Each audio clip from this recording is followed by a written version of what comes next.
Ed, are we on? Excellent. Thank you. Good morning. Today is Monday, April 8th, and this is the meeting of the Forecast Council. This meeting will come to order. I'm here today with my Forecast Council colleagues. Council President is excused. Interim City Finance Director Jamie Carnell, Seattle Mayor's Chief of Staff and General Counsel Jeremy Rock is unable to attend today and asks that City Budget Office Director Julie Dingley join us as his designee. Welcome, Director Dingley. Great to see you as always. We are also joined today by staff from the Office of Economic and Revenue Forecast, as well as representatives from the City Budget Office and the City's Council Central staff.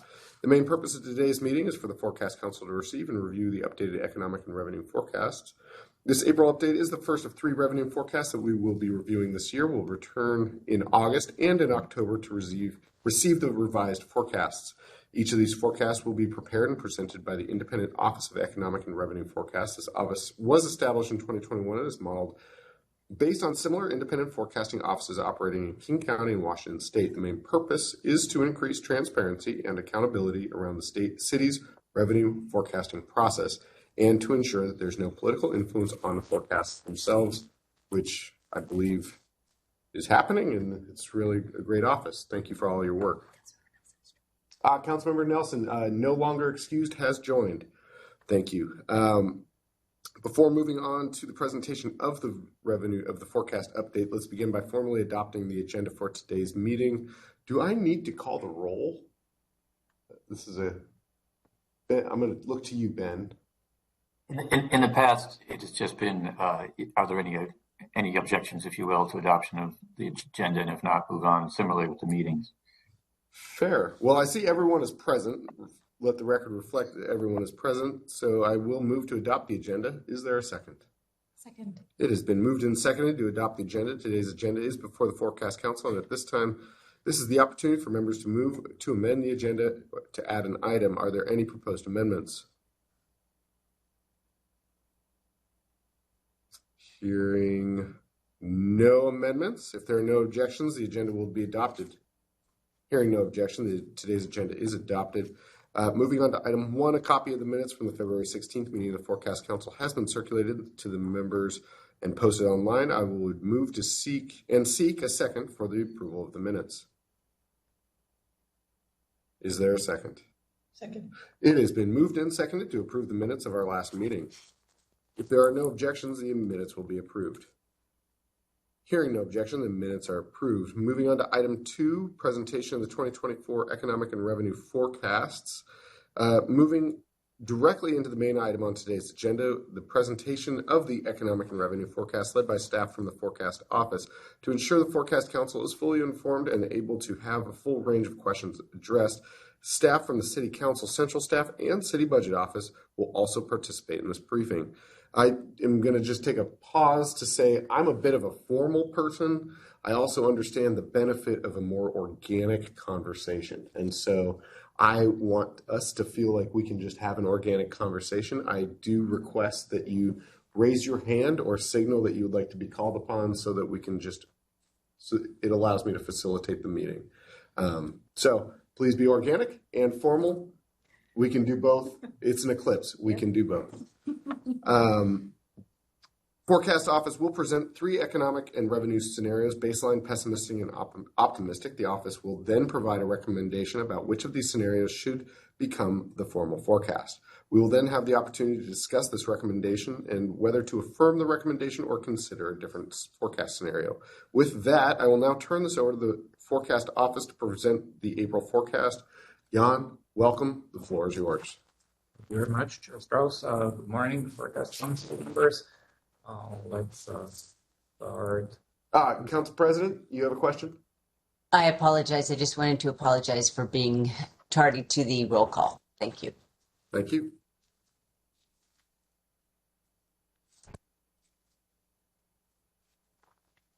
Great.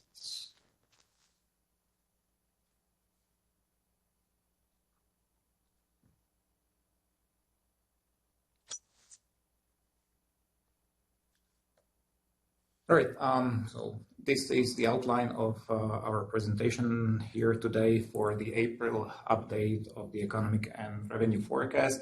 We'll start first reviewing the recent economic developments, both for the national and the regional economy, before we move on to forecasts themselves.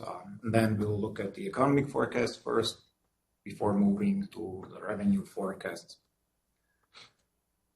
So this is economic situation update, but the first slide is actually on revenue. Here's the reason why we want to provide some additional context and how the economic forecast links to our revenue forecast. In April, by the time we are working on this April forecast, we have very little information about the revenue collection for this current year. The revenue that's coming in February, in January and February, for most part, is obligations for the previous year, and so at the end of February, it's all accrued back to the previous year. So for this April forecast, what we are basing it upon is the collection of revenue for previous year and the economic outlook for the current year. And the chart on the right shows how the revenue is then coming in over the year. Again, in April, we have essentially no revenue information available.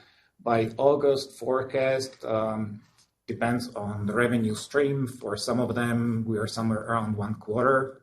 That's payroll expense tax and business and occupation tax. About 40 to 50% for sales tax and property tax, about 70% for it. And then by the October forecast, about half of the overall general fund revenue is in. So we're still trying to provide the forecast and kind of tries to estimate how much the rest of the general fund, the second half of the general fund revenue would be. And again, there is a lot of variation. Different revenue streams are coming in at different speed.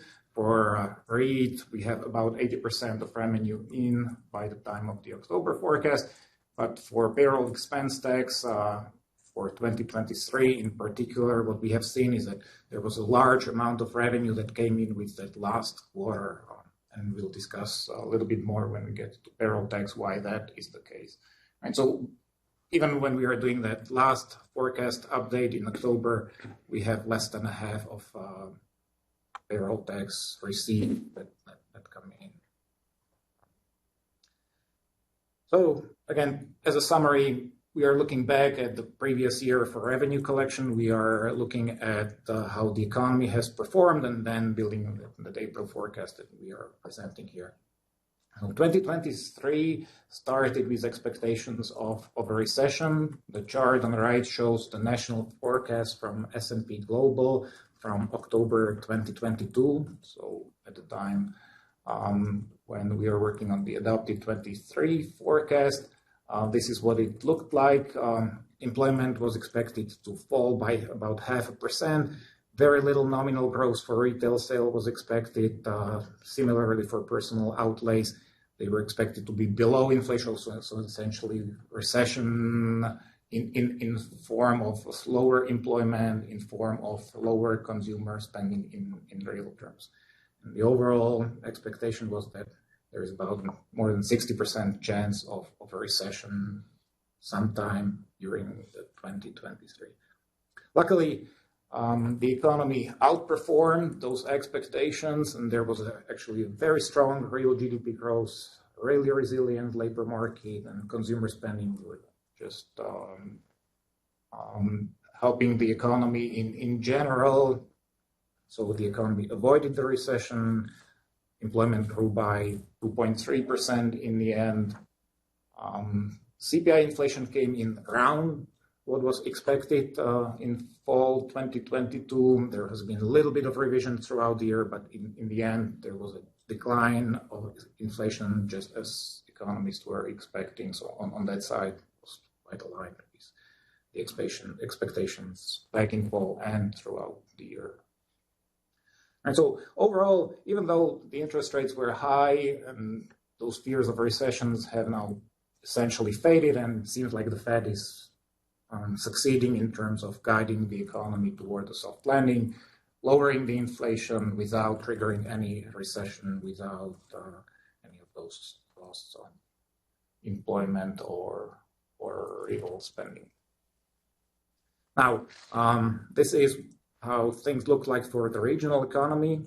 We are developing our forecast by starting with the national economy forecast, then taking that, develop the regional economy forecast, and then the regional economy forecast feeds into our revenue forecast. So again, it's important to understand all the factors that might be different for regional economy compared to the national one. Back to fall 2022 again, expectations were that employment will fall, just like in the nation. In addition, we were expecting inflation to be higher than the national one, and that turned out to be the case. Not as high of an inflation as we were expecting. We lowered it throughout 2023 to 5.7, and that's where it ended up in the end. Employment did grow above our expectation from fall 22 and roughly in line with the revised forecast from October 23.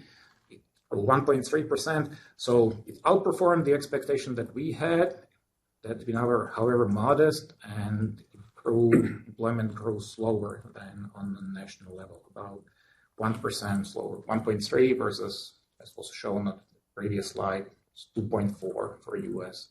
as a whole. I mean, the inflation was 5.7 in region compared to 4.1 on the national level. Yeah, I'll just, if I may, Yeah, sure. Your colleagues, feel free to ask questions as we move along. I'm just going to, granted taxable sales you were closer in the 22 than 23 forecast. All that said, the accuracy of these forecasts is very impressive. Yeah. You are really trying to use a crystal ball here to understand what our economy is going to be doing so that we can build budgets, and your accuracy, again, impressive. Thank you. Thank you very much. Very nice to hear that.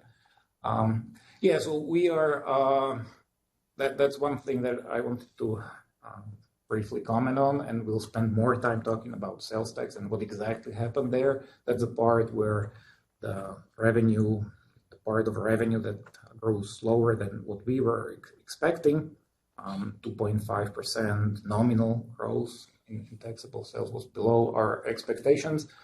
And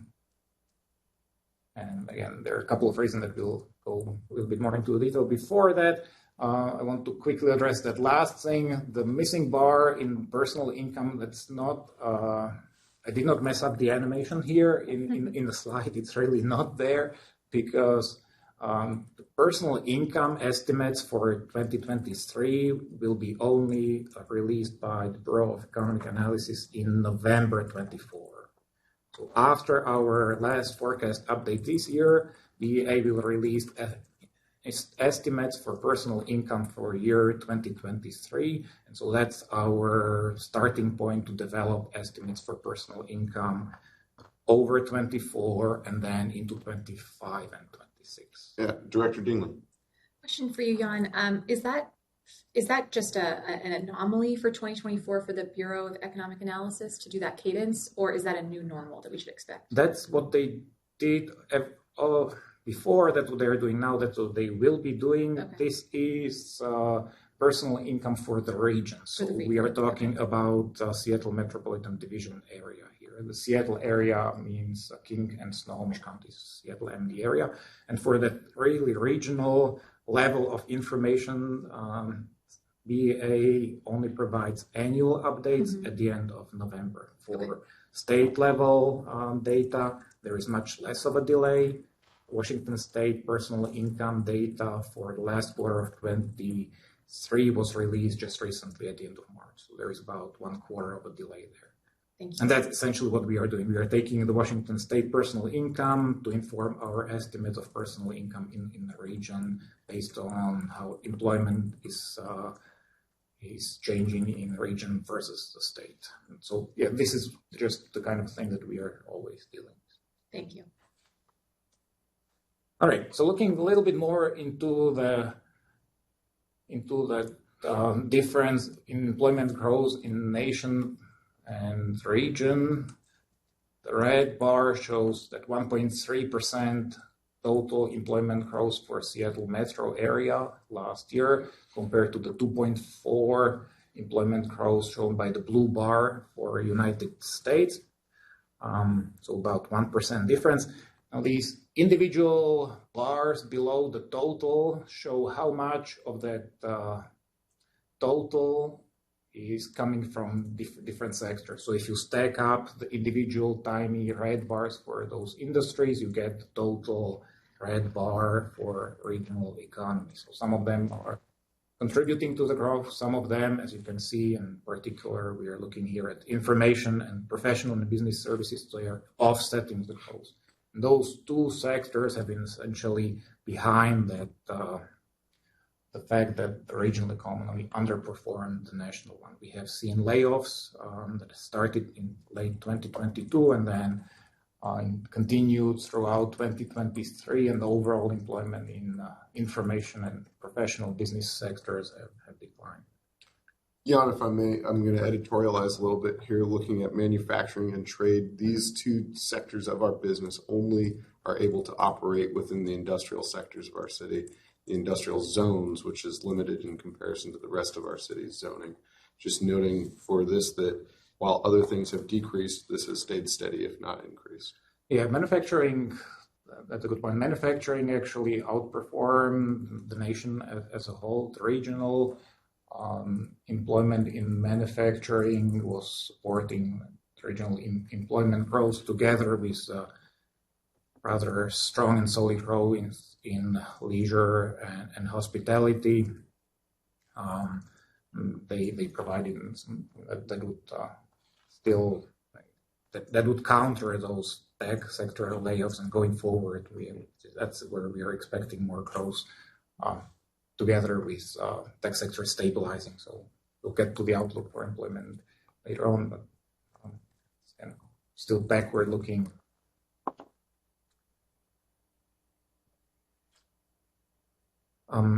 And so the last thing that I want to point out here is that slightly kind of small decrease shown for construction, which kind of hides the overall behavior throughout 2023. The construction sector started to decline. The employment is actually 4.8% lower compared to its peak in summer 2022. There is just less demand for office space. The interest rates that are at 23-year high levels are cooling the investment in commercial real estate space, in residential real estate space. So overall construction activity is muted and will likely remain so for couple of years, as we'll see when we get to the forecast. There are some good things about the office space in terms of the return to the office. We have seen some positive development over the last year. The chart here shows employees' presence at the workplace as measured by Placer AI aggregated and anonymized cell phone location data. So in particular, it compares how much foot traffic there has been in these three neighborhoods included in the chart relative to the foot traffic in the same months in 2019. So the overall trending up behavior of South Lake Union and Battletown can be in particular attributed to the fact that Amazon moved to 3 days in the office policy last spring, and this foot traffic, that anonymized cell phone location data shows how much of an impact it had on the presence of employees at the workplace. And so that's a positive development for Seattle downtown, for Seattle as a whole, for tax revenue implications. It's positive development overall. Some things which are not so great, again, in the office space, we have seen office vacancy rates climb over the last 3-4 years, starting with the pandemic and coming out of the pandemic. There has been less demand for the office space. Remote work is still a significant factor here. And as you can see, we have still not reached the top. So on those, we're somewhere here in the first quarter of 2024. And the forecast for next year's, the source of that forecast is CoStar, which keeps track of the leases by individual companies when they are expected to expire. They have some assumption and they will do some modeling in terms of how much of those leases they expect to be renewed. And with all that information, what they predict now as of the second quarter of 2024, they are expecting those vacancy rates to continue to climb for a while and reach, depending on which geographical area we are looking at. For Seattle as a whole, it's around 25%, but within Seattle, the central business district will, according to this forecast by CoStar, see office vacancy rates over 30% by the time when things will start to finally turn around for the better. And so that, again, means less construction demand, less demand for office space, and less construction, and less sales tax revenue, and less B&O tax revenue. In addition to those high vacancy rates, lower the assessed value and have some distributional implications for property taxes. And so this chart here quickly compares the intake by Seattle and by SDCI in gray figure.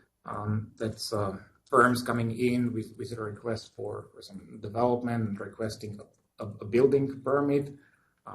There's then the review process where there's usually a couple of rounds of review for those permits before permits is finally issued. And so that blue line shows the total value of building permits issued after some delay due to that review. You can see that there are spikes in permit intake. They are taking place usually before a change in the building code, where firms, where developers are trying to invest into the existing building code before a new one is used instead. And so there was a peak in 2016. There was a peak at the beginning of 2021 before the new building codes were adopted. And so a lot of variation in business intake. The business permits issued is smoother in this chart here. What I want to point out most importantly here is that kind of a decline from the levels of business permits issued, their value of those permits issued back in 2018, we have come down quite substantially. And the overall trend in last year or two has been still a small decline, so it has not steadied out yet. The outlook is that there is still that negative impact of high interest rates on development, and developers are waiting for interest rates to come down before things will make more sense on their side. So like I said, this has implications for sales tax revenue, in particular for the revenue side. Sales tax is the one that's affected mostly. On the red line in the chart shows taxable sales in the construction sector. Does not follow either the gray or the blue line completely. There is some positive correlation between the behavior of these building permits issued and construction activity, but again, it takes time. Once the building permit is issued, the construction activity takes place over a period of time, and that's when we see those sales tax to start to come in. Occasionally, some projects might be obviously abandoned or delayed, and so again, not a perfect correlation, but we have found this to be a useful indicator, those building permits issued. As you can see, the red line did decline, and looking at the very end of that red line, there is again a downturn in the construction taxable sales that negatively affected the revenue collection in 2023. Right, now moving on to the outlook, wrapping up where we were in 2023 and moving on to what first the outlook is for the national economy. So the chart here shows the employment forecast from our national forecaster from S&P Global. Back on that faint salmon red line is the September 23 baseline scenario forecast. That's the last one. It was used to develop the revenue forecast last fall. Now, compared to their forecast from fall 2023, labor market still growing faster. In the first quarter, there has been about 1.8% growth year over year in the U.S. as a whole. It's slightly above that red line, but only a small amount. The darker red line that represents the March baseline scenario forecast for employment growth. So in response to what the S&P Global economists have seen over the last couple of months, they have revised the employment forecast up. And so instead of virtually no employment growth over 2024 and actually some small declines entering into 2025, they're now expecting about 1.3% growth for 24 as a whole. And then essentially no employment growth starting sometime next summer. And so overall improvement for the better. The S&P Global currently assigns a 55% probability to their baseline scenario, 30% to the pessimistic, and 15% to the optimistic scenario. The pessimistic scenario is still a scenario where a recession occurs, or this particular recession, it would be a relatively mild one, not a particularly deep and not particularly long recession, but a recession nevertheless. So pessimistic scenario, both the national economic one, the regional one, and the pessimistic revenue forecast scenario have this assumption of a recession built into it. And because of that, they'll see revenue that's significantly below the baseline scenario, as we'll see later on. Now, in terms of the development with federal funds rate and inflation forecast, inflation has been coming down. It came down quite significantly from the peak in summer 2022. And there has been a small revision in the expectations for 2024. Last couple of months, we have seen inflation slightly higher and maybe not declining as fast as some economists and Fed were probably hoping for, but still not too much, not too higher to radically change the expectation that Fed is going to pivot to rate cuts. That said, those rate cuts, which are now expected to start appearing in the second half of 2024, can be postponed, can be smaller, and can be more spread out if inflation continues to come up slightly higher than expected, if labor market continues to show a lot of strength and resilience, which will basically make Fed more cautious on the side of keeping the interest rates higher so that they avoid cutting the rates, inflation soaring up again, and then having to increase the interest rate again. So if labor market continues to be resilient and shows actually more growth than what's forecasted, and if the inflation continues to be slightly above the expectations, those rate cuts will be delayed. And right now, Fed still believes they are on the path to start cutting interest rates in the second half of 2024. Now, pessimistic scenario is a scenario where inflation starts to climb up and economic downturn forcing the Fed to cut the rates actually earlier. So maybe a little bit counterintuitively, the interest rates would be coming down faster in the pessimistic scenario, but not for the good reason. It will be a way how to avoid a deeper downturn in employment.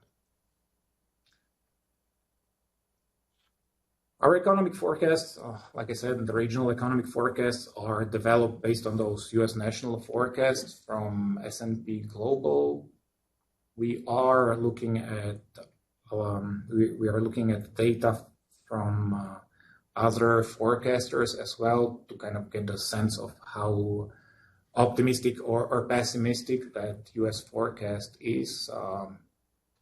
The chart here shows the S&P Global's forecast in red dots for a couple of main economic indicators and compares it to the forecast from Wall Street Journal of Economic Forecasters. It's about 60 economists that are surveyed now every 3 months.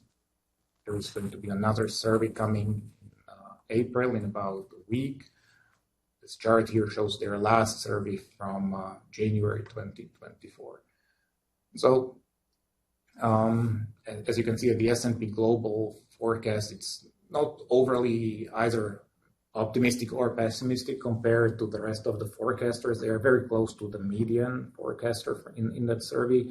They're also quite close to the forecast from Moody's Analytics, which is a second main forecaster, which we are tracking their forecast and trying to get their sense of where the economy is heading. So overall, this makes us trust that baseline forecast as the most likely future path for the economy. And it's not too optimistic, doesn't seem to be too optimistic or too pessimistic compared to what the rest of the economists believe is likely path forward. So building on that national forecast, here is how the regional employment forecast for Seattle metro area looks like.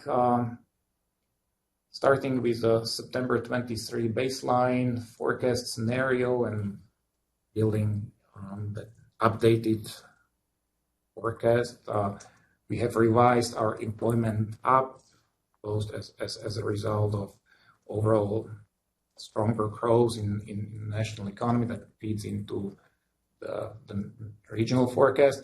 We have seen, like I went over, some declines in some sectors of the economy in 2023, but it looks like the outlook is improving for the tech sector and the situation is stabilizing. It looks like it has bottomed out. So going forward, there shouldn't be that offsetting force dragging the employment growth down. And in addition to that, the strong growth in manufacturing, the leisure and hospitality overall, that makes us more optimistic about the outlook for employment in Seattle metro area. Again, it's King plus Snohomish counties. That's what the model is built for. The main reason why we are not forecasting employment for Seattle as a city is just lack of data. There isn't enough of a data on a monthly basis for city of Seattle, or even quarterly basis, that would allow us to develop a regional forecast on something that will be more useful for the revenue forecast. So we are doing the best we can with the data that's available. And the forecasting model is for Seattle metro area as a whole. So again, better outlook. Overall, slightly declining employment growth, not employment itself, but employment growth going slightly down in 25 and 26, from 1.9% growth in 24 to 1.4% employment growth in 25, and then 1% growth in 2026.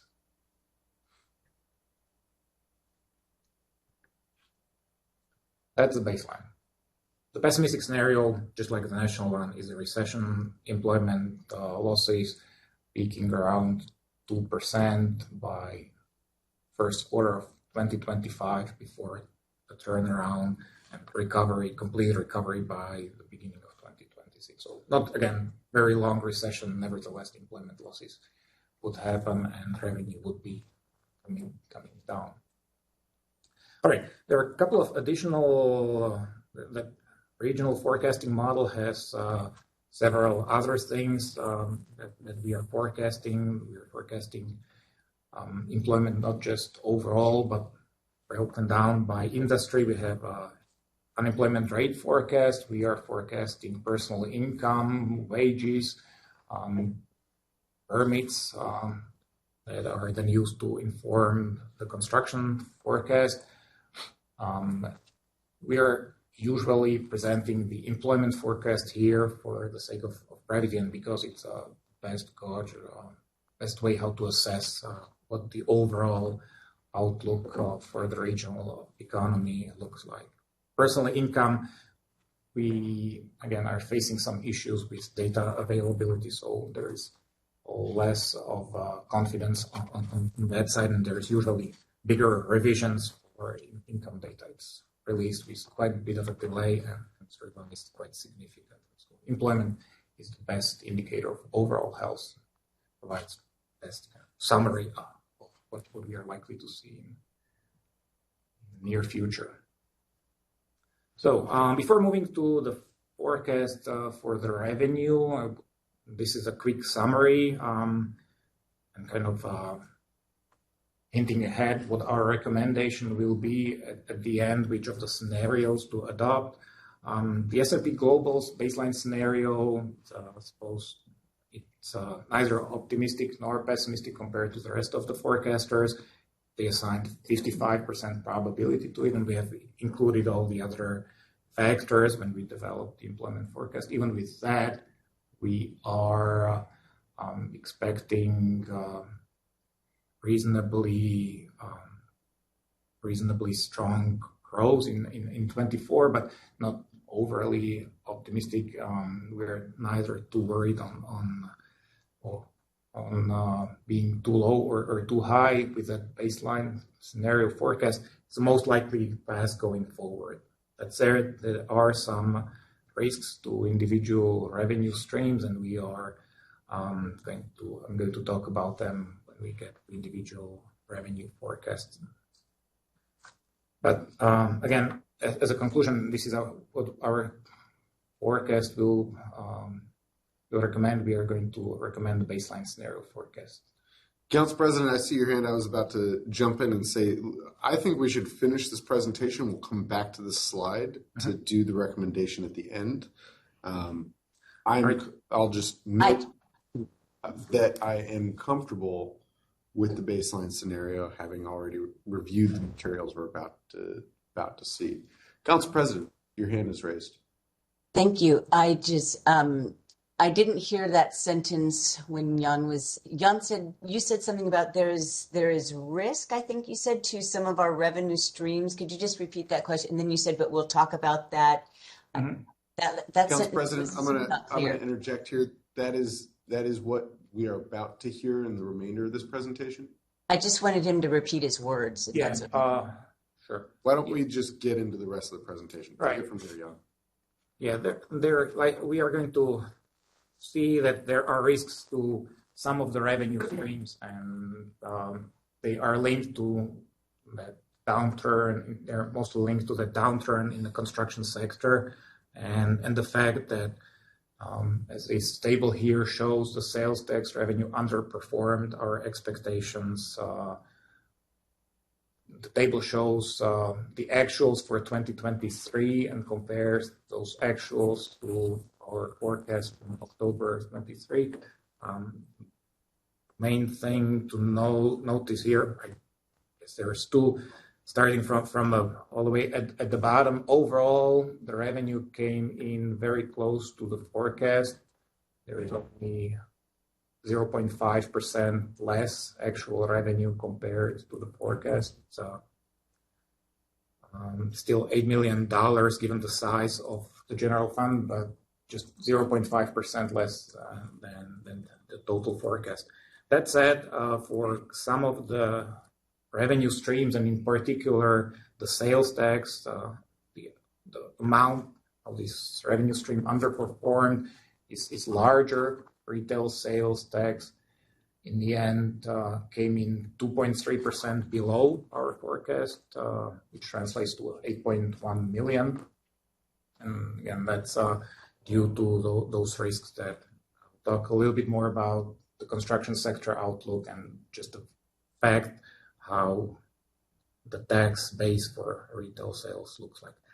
So looking into that a little bit closer, here is what we are slightly worried about. Mm-hmm. The sales tax revenue started to deteriorate in fall 2023, about right after we released our forecast. We saw a couple of months where the sales tax has actually declined year over year. So that's the part of the black line towards the end where we have the growth negative year over year growth around 2.5%. So that came after 2022 was a year of very strong growth, and now those individual colorful bars decompose the total growth into the contributions of individual sectors. 2022, trade, leisure and hospitality sector contributed significantly to the overall growth. There was a little bit of a offsetting force. If you remember, in 2022, there was a concrete drivers strike, which postponed some of the construction and caused construction revenue to be lower year over year. After that was resolved, the rest of 2022, construction taxable sales grew year over year. But then going into 2023, things again started to soften, and overall towards the end of the year, the last 4 months saw declines in taxable sales in the construction sector year over year, and the sector dragging down the total revenue collected for sales tax. In addition to that, a couple of months saw trade revenue from trade sector decline year over year as consumer spending were negatively affected by this persistently high inflation, which is coming down, but still consumers are worried about that, maintaining that sort of spending from 2022 as their accumulated savings from financial stimulus package is kind of going away slowly. There is less of excess saving accumulated. In addition to that, there is a shift from spending on goods to spending on services, and the sales tax is not taxing all the services. It's not imposed on all the services, and so that shift of consumer spending from spending on goods to spending on services lowers the taxable sales, and that's something that we are starting to see, and we're slightly worried about. Thank you, Jan. Any questions on this slide? See none, keep taking it away. I'm just going to kind of jump in a little bit more to help you. Thank you. Put a period on it, which is unfortunate for the last fall. That's something that surprised us, and not just us. It was a surprise to our colleagues in the Office of Economic and Financial Analysis at King County, OIFA. Their forecast or their sales tax revenue underperformed their forecast by 2%. Similar sort of outcome for the forecast from the Center of Economic and Business Research at Western Washington University. That's they're constructing similar forecasts for regional economy and the taxable sales that are then used by some smaller municipalities around King County that don't have their dedicated forecasting team, but they are relying on the Western Washington University's forecast to develop their revenue forecast based on. So, Jan, it sounds like what you're saying, this is not a downtown Seattle problem. This is not even a city. This isn't even a citywide problem. This is a county and region-wide issue that we're experiencing. Is that correct? It is certainly not just the problem of a downtown, the overall construction sector downturn is happening throughout King County. It's affecting different parts of King County differently. The amount of construction that took place over last decade in Seattle was just tremendous, and the Well, construction. we outpaced the nation. Yeah, Yeah. exactly. So now we are kind of seeing that other side of a hill, and it's affecting Seattle, it's affecting King County, because Seattle is a big part of King County. It's half of the employment in King County, a quarter of the employment for Washington State. So even Washington State is negatively affected by high interest rates, overall construction slowdown, and a large part of that is occurring in the city of Seattle. Not just there, but yeah. Market correction. All right, so that's that risk that we are talking about. And the risk is to the sales tax revenue because of the way how the tax base looks like. It's more than half of the sales tax revenue that comes from just two sectors. Construction is about 1/4, and then trade sector, retail, trade, that's another third. So together, those two are a significant share of the tax base for sales tax, and not very diversified, unlike the business and occupation tax. Blue bars show how the tax revenue is distributed throughout industries in business and occupation tax. You can see it's more evenly spread out, with professional and business services accounting for a bigger share. And then the last thing in this chart, the last tax revenue shown here in red bars is the payroll expense tax, where again it's not particularly diversified tax base. A large amount of the revenue is coming from just a few companies out of the roughly 500 companies altogether that are paying this tax. About 90% of the overall revenue is coming from top 100 companies, and it's really, really highly concentrated at the top. Top 10 companies account for 70% of overall revenue, and 8 of those companies are in the tech sector. Director Dingley. Thank you. Jan, I wanted to just point out that this is a particularly apt comparison across these three revenue sources, because each of them brings in a similar amount of revenue per year. And so just wanted to point that out for folks who might be listening, that sales and use, B&O, and payroll tax all generally roughly bring in the same amount of revenue. So we're looking at a good apples to apples here. Yeah. Overall amounts are very comparable in 2023, but as you can see, it's really completely different sort of tax base. So the way how they are affected by economic developments and different things that happen in the economy, that makes them move in slightly different direction. And sales tax in particularly affected by the construction sector downturn, essentially no impact there for payroll expense tax. Construction sector is just not contributing significantly to that revenue stream. On the other hand, tech sector layoffs and slowdown have affected payroll tax revenue significantly. Did not really affect sales tax that much.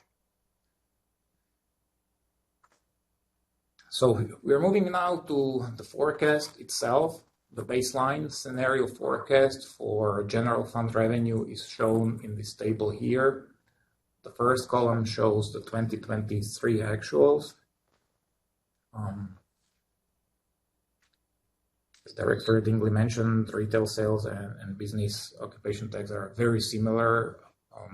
340 million for retail sales, 356 million in 23 for business and occupation tax, makes them similar in size. The payroll tax at the very bottom here, that's not the total payroll tax revenue, it's just the 20 obligations for the year 2021. The ordinance directs the obligations for year 2021 to be deposited into general fund, no matter when they arrive. That means also that the refunds and late payments will be entering the general fund rather than the dedicated Jumpstart Payroll Expense Tax Fund.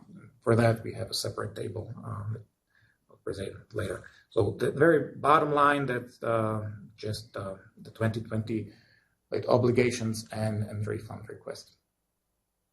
So starting from the very, very bottom, the very last row, which takes the total general fund and takes out the grants and transfer, the forecast update, April forecast update, revises down the total revenue by roughly 3.6 million. So a small, compared to the size of the total revenue, a relatively small decrease. That said, that's not really the case for individual revenue streams. There are some offsetting forces here, and in particular, again, looking at the retail sales tax forecast, that one has been revised down more substantially because of that information regarding the actual collection in 23, the projection for the construction sector employment in 2024, the fact that interest rates are still high, just bears down on the retail sales tax, where we have been compelled to revise the forecast down to take all that into account. And for business occupation tax, the downward revision of 4.5 million is not really a reflection of some kind of worse outlook for the tax base itself. It's more of a result of some refunds that were higher than what's usual, what has been seen in the last couple of years. There have been a couple of refunds that just added up to quite a substantial amount that lowered the forecast for business and occupation tax for this year. But as you can then see, for 25 and 26, the business and occupation tax is expected to grow at a very healthy rate above the rate of inflation. For sales tax, it's a similar sort of story. The outlook for 25, 26 is certainly better than the near-term forecast for 2024. And that also feeds into the overall forecast, where we are expecting the general fund without grants and transfers to grow about 2.6% in 25 and 3.2% in 2026. Thank you, Jan.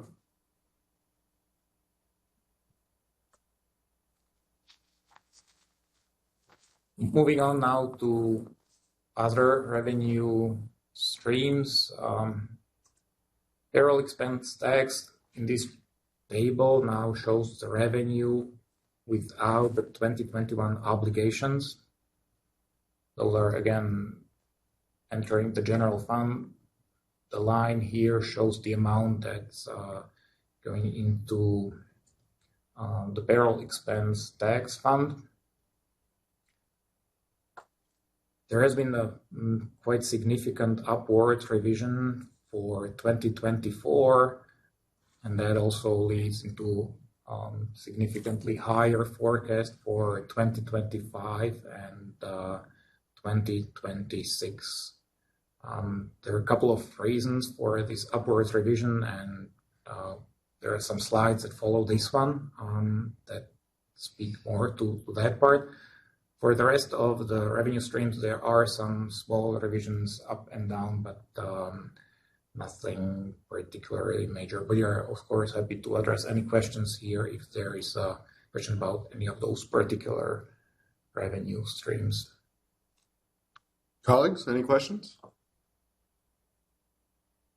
Seeing none, I think this slide and your explanation provides enough detail for us to understand what's going on. All right, so looking at that payroll expense tax, and again, that's the largest revision of all the revenue streams presented today. Payroll expense tax revenue is to a large extent driven by stock prices. It's not a very well diversified tax stream. It's imposed only on a relatively small number of companies, which are mostly operating in the tech sector. And in addition to this fact, a large share of the compensation that's paid to the employees in this sector is in the form of stock grants. So that means that the amount of compensation goes up and down together with stock prices of those individual companies. The chart here on the right serves as an illustrative example. It's not the companies that are those main taxpayers for payroll expense tax. They are companies that operate in the region, not necessarily in the city of Seattle, but in the region, and are good examples of companies where the stock prices have seen really significant increase in 2021 before a correction in 2022. And so that's the same sort of behavior that we have seen in the payroll tax, and our preliminary analysis suggests that it's something that's just a part of this tax base. For 2023, again, the revenue exceeded our expectations in part, we believe in part because of the overall better outlook for the tech sector, things that have stabilized, and the outlook for individual stocks have been revised up, and so that kind of improved outlook also carries over into 2024. So the chart on this slide compares the forecast for first 2023 back from October. It was close to the end of the year, so the actual stock price changes were very close to what has been expected back then. These are the expectations compiled from Wall Street Journal analysts who provide their stock price targets. It's not referred to as a forecast, but the stock price targets for individual companies. So again, you can see that those blue dots move to the right in general as we are comparing their outlook from October to the actual outcome. And so looking then at the 2024 outlook, the purple dots represent the average change expected in stock prices for those individual companies in 2024. The line shows the range from the low to the high price target, not referred as a pessimistic or optimistic scenario, but by these analysts, but low target and the high target. And you can see that the range is quite substantial for some companies, like Facebook. The low target would imply about 30% decrease in stock price for Facebook or Meta platforms in 2024. The high outlook for the same company implies more than a 50% growth year over year for that company. It's less of a degree for some other companies, but even the smallest, shortest line here spreads over 40 to 50% growth for Google. Let's say the average is somewhere around 25%, but the low target is closer to 5 or to 10%, and the high end is 50% stock price growth in 2024. Yeah, Director Dingley. Thanks. Jan, I had a question. In prior council meetings, you have highlighted that the payroll tax revenues are correlated with two factors primarily, one being stock prices and another being return to office. I'm curious if over time, with our experience with this revenue source, you're seeing that dynamic shift, or is that largely staying the case? Obviously, the stock prices piece, but is the other piece still? Right, the stock price and the worker presence at the at the workplace, employee presence at the workplace are still the two factors that we believe are the strong factors behind the payroll tax performance. In 2023, the chart sometime at the very beginning that showed how Amazon's return to the office for 3 days a week caused larger foot traffic at South Lake Union and overall in downtown. That would be another contributing factor to the better than expected performance of payroll tax in 23. Great, thank you. Yeah. That's still some an indicator that we are tracking and building into forecasts. Yeah. So there was a little bit of change between that outlook for those individual companies. That faint purple dot and the lines show the outlook from October 23. Since then, things have started to look better for the tech sector as a whole. That range for Facebook has significantly shrunk here to just 25% range, somewhere with that average somewhere around 80 to 90% stock price increase for Facebook. Similarly, overall improvement for Microsoft, Google, other companies which are, again, not the main taxpayers here, but they provide some examples, some representative examples of the companies subject to this tax. Director Carnell. Yeah, no, I really appreciate this, and I think the stock prices are really interesting. But in my head, I'm going through talk about inflation in these stock prices. So we've seen as inflation hasn't done when we've expected, the stock market seems to always perform better. So is there a point where if the Feds decide to cut rates that this could change as we're going through our forecast, because stocks may not perform as well as they have been doing because the interest rates then have changed, hopefully for the better. So I'm just trying to get those two things that are really key pieces of information for us. And knowing, that may then, I'm just speculating at this point, I'm not an economist, that, construction would go up, potentially go up, sales tax would go up, PET would go down. I feel like we're kind of always going to be in this middle landing space because we don't know what's going to happen with the inflation rates.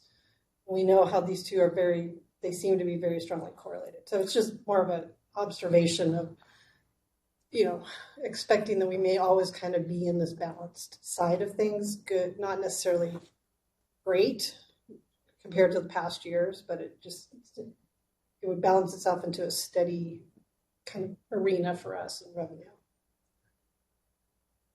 Fingers crossed. Fingers crossed. Yeah, there's definitely a lot of uncertainty, and Fed is facing both rates to go too fast or too slow.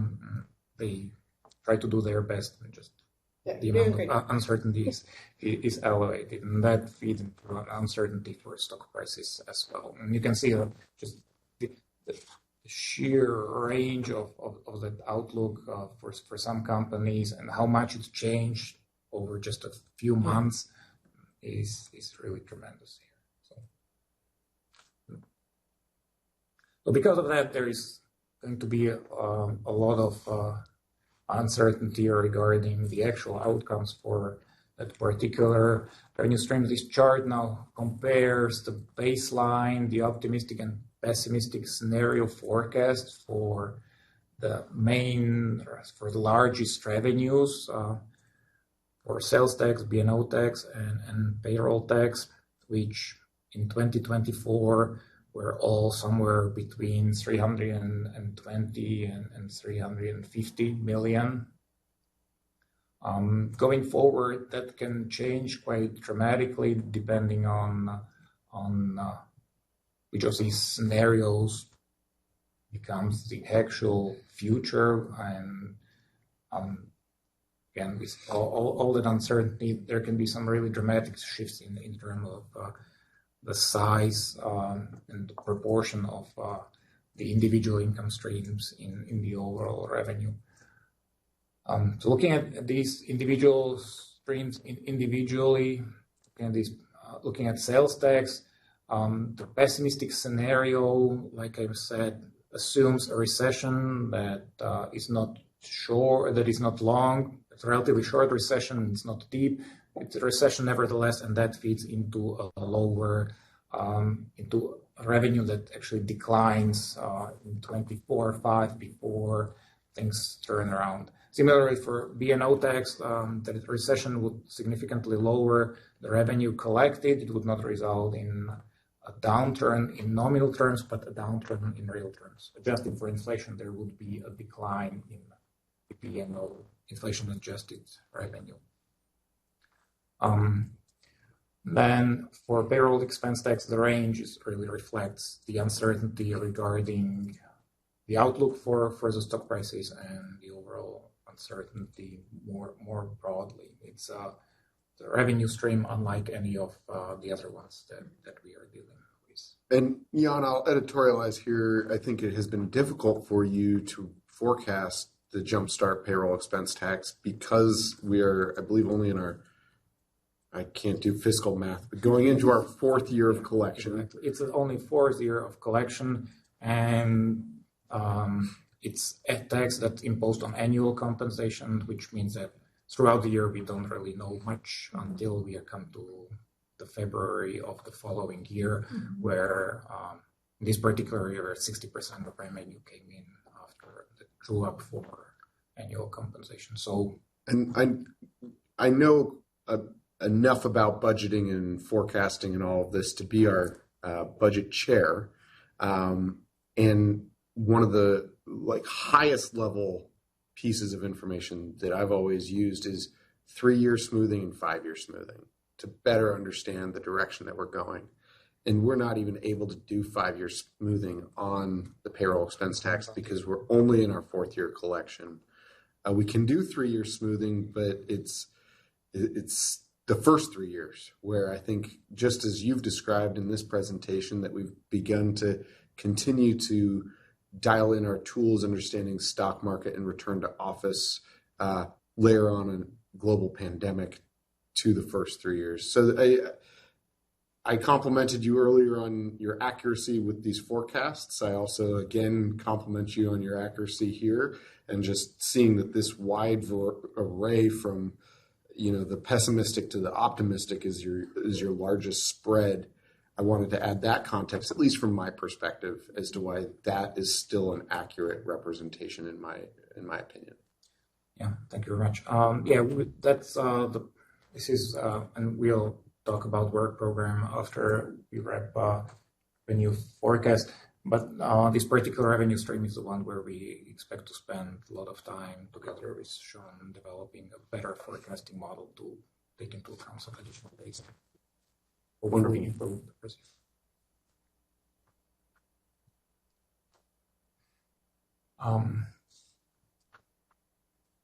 So this final slide for alternatives compares the alternative scenarios and shows how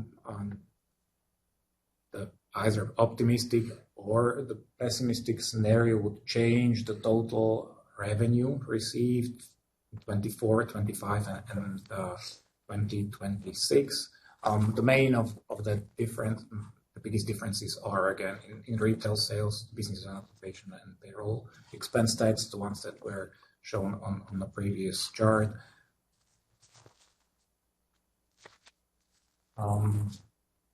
Again, there is some upside for sales tax, for B&O tax. As you can see, the differences between the red and the yellow line are not particularly large. The biggest risk here would be recession if things go along more closely towards the pessimistic scenario.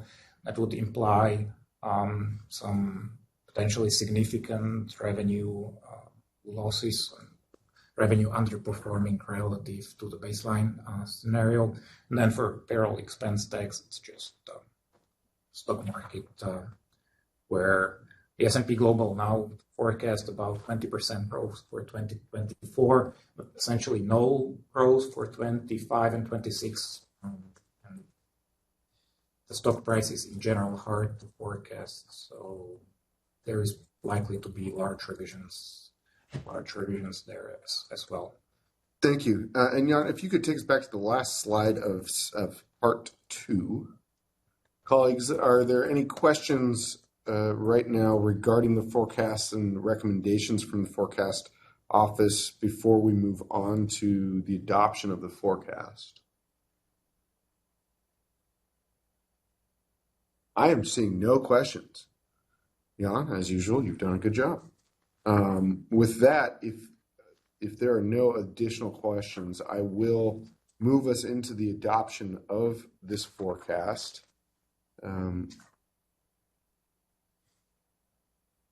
Second.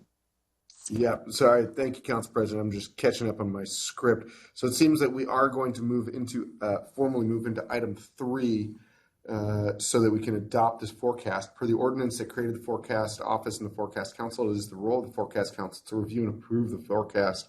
In terms of approving the forecast, we concur with the recommendation in the forecast scenario. So if we concur with the recommendation in the forecast scenario, which is here on slide not numbered, in terms of, so if we all agree, then we don't have to take a vote. If we have a disagreement, then we do need to take a vote. The goal of the legislation was to remove any risk of political influence over the forecast and receiving recommendations from a staff of independent experts, and this is the best way to achieve that aim. That said, we all represent the elected leadership of the legislative and executive branches, and it is also appropriate that we have the authority to override the recommendation of the forecast office should we judge that this is prudent and makes sense. Per establishing the ordinance, such a decision would require a 3-member vote in the affirmative approving an alternative scenario. So that's why if we all agree, there's no vote, and if we disagree, 3 is the number we have to reach to approve. So in the case that there are no objections to the recommendation before us, I'm simply going to request that the meeting minutes reflect our concurrence regarding the recommended forecast. That would be the formal step called for in the underlying bylaws as the way we will report receiving the approval of this forecast. So I'll just take a moment to see if, and the way we'll do this is to see if we have any objections to the recommendation. Seeing none from Council President, seeing none from the table. Well, that makes that part easier. Not having heard any objections, I'm going to direct the forecast office to record our concurrence with the recommended forecast in the meeting minutes. So the motion before us to consider, so that's that. I'm going to just skip through these other parts. So that's the end of item 3. That is, so we've gone through item 1, which was the minutes, item 2, the presentation, item 3, the adoption of the forecast. We will now move into item 4, which is the work program. And so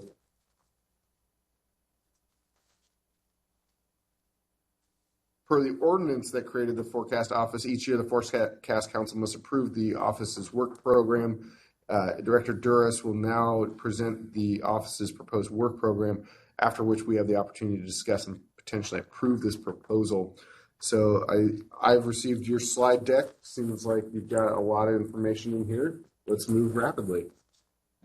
Yes, it's going to be a short presentation summarizing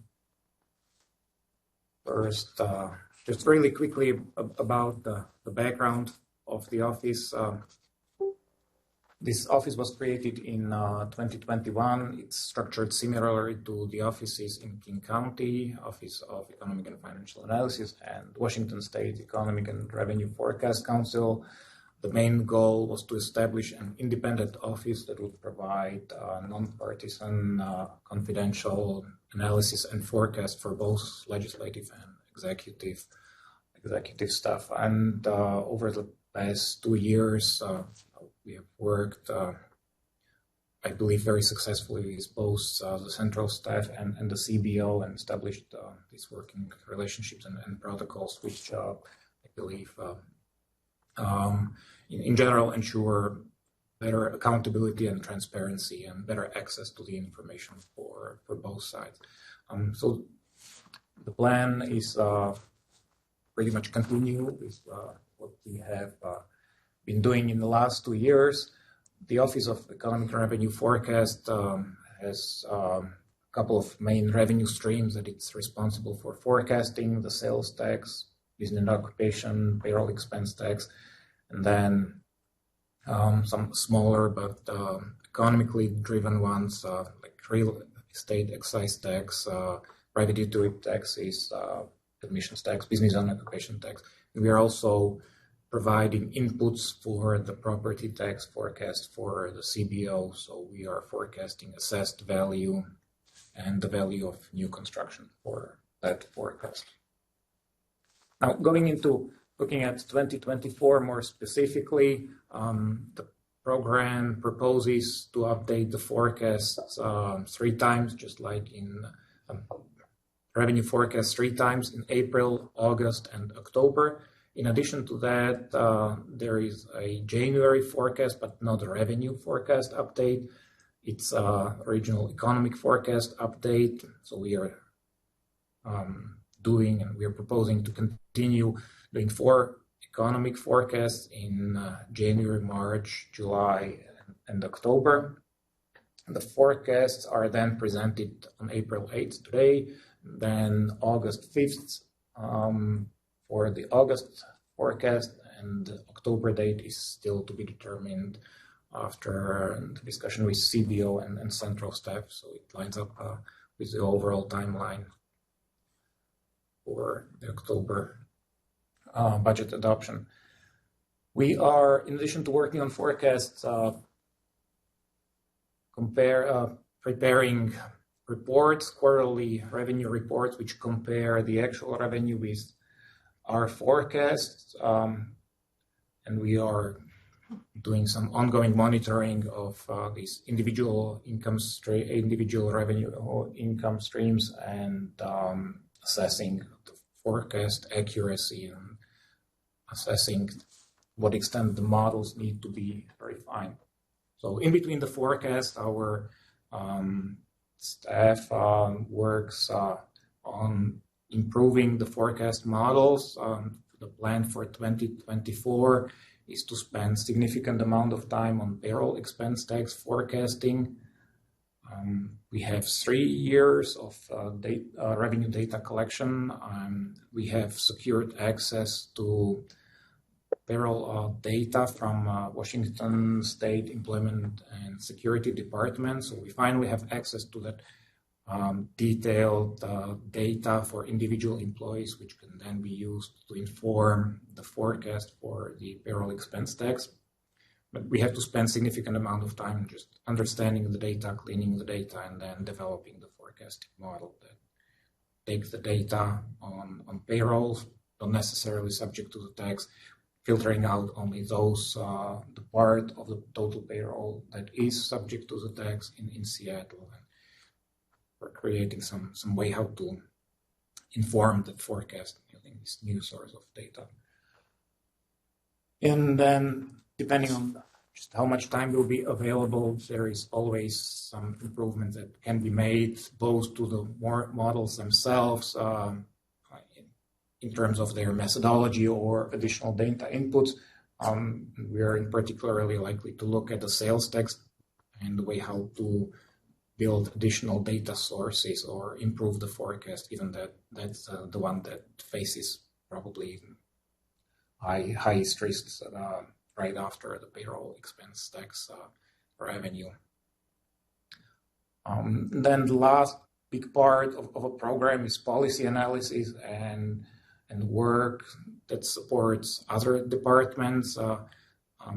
Again, the forecast office is independent, and whenever there is a request from any member of a forecast council, or when there is a need for some analytical work, for a policy proposal, some revenue or economic estimation for legislative or executive stuff, that's the kind of work our office does. It's an on-demand sort of work without particular schedule and the extent to which we have resources to do that, we are always happy to help as much as we can. And the last point, our office provides support for city finance when we're presenting, when the city is presenting to the rating agencies for the limited tax general obligation bond, which will be taking place next month. And that's pretty much that. We're happy to address any questions about the work program or any suggestions in which direction we might be heading. Fantastic. I appreciate this. Colleagues, any questions at this time? For me, it was very straightforward, and a lot of your work is legislated. You might want to stop sharing screen. A lot of your work program is legislated, and then you've taken some additional steps in some appropriate ways, especially additional time with Jumpstart payroll expense tax. So, colleagues, any other questions at this time? Seeing none, I will move to approve the 2024 Forecast Office's work program as presented by Director Duras. Is there a second? Second. The motion has been moved and seconded. Are there any comments or amendments before we call the final vote? Seeing none, Director Duras, will you please call the roll on the adoption of the work program? Sorry. Do you want? Do you call the? This is new in the script. Sorry, I mean, I can call the roll. I guess so. We go. Council President Nelson. Or no, I'm seeing face no from Allie. So I'm going to either have Allie or Ben call the roll, and we're going to figure this one out for the future. Thanks. So, no? So, Chair Strauss, sorry, for the record, I'm Allie Panucci, your Council Central staff. It has traditionally been the last year's meetings was the director. It doesn't actually matter, I don't think, procedurally. So, however you. Great. Do you have all of our names ready to call? I believe I can. I believe I can do that. There you go. Just cheat sheet right there. Thank you very much. With the change for Vice Chair Raka being present. Perfect. All right. So Chair Strauss. Yes. Director Dingley. Yes. Council President Nelson. Council President Nelson, how do you vote? Pardon me? How do you vote? Vote aye. Thank you. Director Colonel. Yes. So that's 4 yes, 0 no's. 4 in favor, none opposed. The motion carries. The 2024 Forecast Office's work program, as presented by Director Duras, has been approved. Thank you, Director Duras. Thank you for your whole team. Motion carries. Work program is adopted. That does bring us to the end of our agenda, our formal agenda. Before adjourning, I want to remind everyone that we will have 2 additional meetings this year, one in August, one in October, to receive updated forecasts. Our next scheduled meeting is for Monday, August 5th at 11 a.m. I will note that we might change that date. I know that we'll figure it out from here, but just noting that, especially the proximity to council briefing, some issues here. So, any further questions at this time? Seeing none, meeting is adjourned. Thank you for attending the April 8th, 2024 Forecast Council meeting. Thank you, award-winning Seattle Channel.